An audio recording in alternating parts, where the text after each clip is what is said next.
തിരിച്ചു പോകുമ്പോ കൊണ്ടുപോകാനായിട്ടുള്ള മീൻ വാങ്ങാൻ വേണ്ടിയുള്ള പോക്കാണ് കേട്ടാ.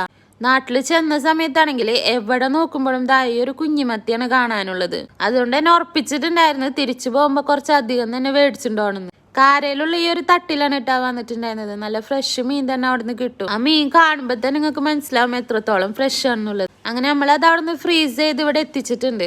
ചാളയും മയിലയും പിന്നെ ഒരു കക്കർച്ചി, ഉണക്കമീന്, ഉണക്കച്ചെമ്മീൻ ഇതൊക്കെ നമ്മൾ കൊണ്ടുവന്നിട്ടുണ്ടായിരുന്നു. തിരിച്ച് ഞങ്ങൾ ഇവിടെ ഖത്തറിൽ എത്തിയതിന് ശേഷമുള്ളതാണ് കേട്ടോ ഈ ഒരു വീഡിയോ. വെള്ളിയാഴ്ച നൈറ്റാണ് ഞങ്ങൾ ഇവിടെ എത്തിയിട്ടുണ്ടായിരുന്നത്. ഐസ് ബാഗിലാക്കി കൊണ്ടുവന്നോണ്ട് തന്നെ ഇതൊട്ടും ഐസ് ഇട്ടിട്ടുണ്ടായിരുന്നില്ല. നേരെ അടുത്ത് ഫ്രീസറിലേക്ക് തന്നെ വെച്ച്.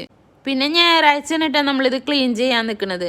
മത്തി എടുത്തൊരു പാത്രത്തിലേക്ക് ഇട്ട് അതിനകത്ത് വെള്ളം ഒഴിച്ച് കുറച്ച് സൊർക്കൊഴിച്ച് മാറ്റി വെച്ചിട്ടുണ്ട്. സൊർക്കൊഴിച്ച് വെച്ച് കഴിഞ്ഞിട്ടുണ്ടെങ്കിൽ പെട്ടെന്ന് ചെതമ്പം കളഞ്ഞു കിട്ടും കേട്ടാ.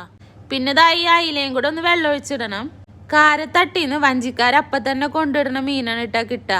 അത്രയും ഫ്രഷ് ആയിട്ടുള്ള മീനായതുകൊണ്ട് തന്നെ അതുമല്ല ചോരൊക്കെ നമ്മൾ പാക്ക് ചെയ്തപ്പോ അങ്ങനെ തന്നെ ഉണ്ടായിരുന്നു. അതാണ് അതുമല്ല കാണുന്നത്. മീനൊക്കെ വെള്ളം ഒഴിച്ചിട്ട് കഴിഞ്ഞിട്ട് ഇനി ഇത് നമുക്ക് എങ്ങനെ സ്റ്റോർ ചെയ്യാൻ നോക്കാം. മീനൊക്കെ ക്ലീൻ ചെയ്തെടുത്തതിന് ശേഷം അയില നമ്മൾ 2 ഭാഗമായിട്ട് മാറ്റിയിട്ടാ. കുറച്ചെടുത്തിട്ട് നമ്മൾ മസാല തേച്ചിട്ട് ഒരു പാത്രത്തിൽ ആക്കി. കുറച്ച് മീൻ ഇതുപോലെ ഒരു പാത്രത്തിൽ വെള്ളം ഒഴിച്ചിങ്ങാനിട്ട് ഇട്ടിട്ടുണ്ട്. ഇനി ഈ വെള്ളത്തോട് കൂടെ തന്നെ കേട്ടോ നമ്മൾ അടച്ചിങ്ങാനിട്ട് ഫ്രീസറിൽ വെക്കാം. മത്തി നമ്മൾ 3 ഭാഗമായിട്ടാണ് മാറ്റിയിട്ടുണ്ടായിരുന്നത്. കുറച്ചധികം തന്നെ എടുത്തിട്ട് മസാലയും തേച്ച് പിന്നെ കുറച്ചെടുത്തുങ്ങാനിട്ട് ഇതുപോലെ 2 പാത്രത്തിലാക്കി കറിക്കും മാറ്റി. ഇങ്ങനെയാണ് നാട്ടിൽ നിന്ന് നമ്മൾ കൊണ്ടുവന്നിട്ടുണ്ടായിരുന്ന മീൻ സ്റ്റോർ ചെയ്തത്. കക്കർച്ചി ക്ലീൻ ചെയ്തിട്ടുണ്ടായിരുന്നില്ല. അത് അതുപോലെ തന്നെ ഫ്രീസറിൽ ഇരിക്കേണ്ട ആവശ്യത്തിന് എടുത്തിട്ട് നമ്മൾ ക്ലീൻ ആക്കണുള്ളൂ. അപ്പൊ ഓക്കെ.